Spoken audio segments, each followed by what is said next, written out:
Saudara-saudara yang saya kasih di dalam Tuhan Yesus Kristus, sebelum kita membaca dan merenungkan firman Tuhan, mari terlebih dahulu kita berdoa. Segala hormat dan puji syukur kami naikkan kepadamu ya Tuhan, jikalau kami boleh membaca dan merenungkan kembali akan firman-Mu. Pimpinlah dan tolonglah kami. Di dalam nama Tuhan Yesus kami berdoa.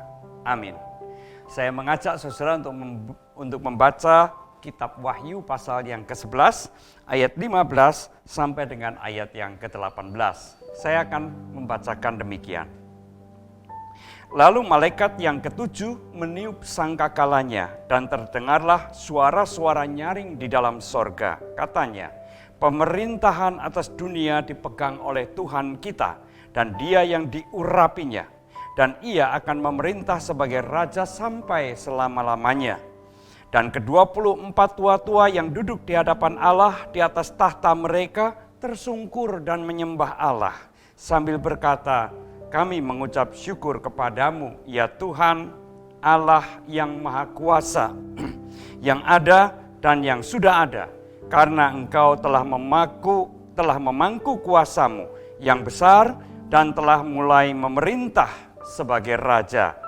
Dan semua bangsa telah marah, tetapi amarahmu telah datang, dan saat bagi orang-orang mati untuk dihakimi, dan untuk memberi upah kepada hamba-hambamu, nabi-nabi dan orang-orang kudus, dan kepada mereka yang takut akan namamu, kepada orang-orang kecil dan orang-orang besar, dan untuk membinasakan barang siapa yang membinasakan bumi. Demikianlah firman Tuhan. Saudara-saudara yang terkasih dalam Tuhan Yesus Kristus, banyak orang beriman yang mengalami penderitaan di dalam dunia ini. Penderitaan itu antara lain juga disebabkan oleh karena kejahatan dari orang-orang yang tidak takut akan Tuhan. Mungkin kita juga pernah atau bahkan sedang mengalami hal semacam itu. Akibat perbuatan jahat dari orang-orang yang tidak takut akan Tuhan menyebabkan kita mengalami penderitaan. Tidak sedikit pula orang menderita karena imannya. Oleh karena ia beriman kepada Tuhan, maka ia justru mengalami persekusi, mengalami penganiayaan, penindasan, bahkan juga pembunuhan. Nah, saudara yang terkasih dalam Tuhan Yesus Kristus, kalau membayangkan hal itu tentu kita merasa ngeri, merasa takut.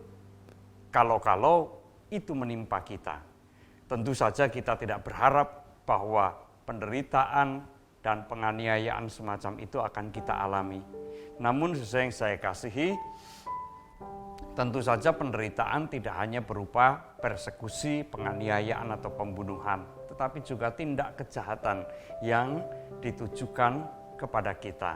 Jikalau kita menghadapi semacam itu, maka kalau kita merenungkan firman Tuhan tadi, firman Tuhan sungguh meneguhkan kita. Ia hendak mengatakan kepada kita, jangan takut.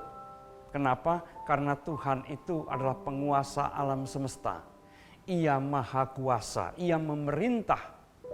Bukan hanya seluruh umat manusia, tetapi juga seluruh alam semesta ini. Dan oleh karena itu, kekuasaan Tuhan juga jauh melampaui kekuatan orang-orang yang berani berbuat jahat tadi.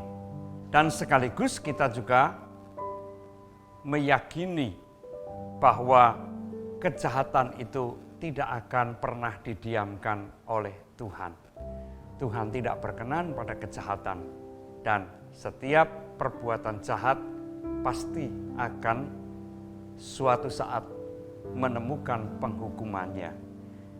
Jadi saudara yang terkasih dalam Tuhan Yesus Kristus, jangan takut, jangan gentar, dan ketika kita mengalami hal-hal semacam itu, jangan sampai kita goyah imannya, jangan luntur iman kita, tetapi teruslah percaya, justru perteguhlah iman percaya kita. Percayalah bahwa Tuhan akan menghukum setiap kejahatan yang diperbuat oleh manusia, dan setiap orang yang dengan tekun melakukan apa yang baik, dengan setia memelihara iman, itu tidak akan sia-sia. Kesetiaan dan kebaikan itu akan berbuah manis, berbuah kemuliaan yang Tuhan berikan kepada setiap anak-Nya. Amin. Mari kita kembali berdoa. Bapa di dalam surga, biarlah firman-Mu itu meneguhkan kami di tengah-tengah kehidupan di dalam dunia ini yang penuh dengan berbagai macam persoalan, berbagai macam dosa, berbagai macam kejahatan yang seringkali mendukakan dan meniadakan kesejahteraan sesamanya. Kiranya Tuhan yang akan melindungi setiap kami, supaya kami boleh terus teguh beriman kepada Tuhan. Tuhan jugalah yang menjadi satu-satunya pelindung kami. Di dalam Kristus kami berdoa. Amin.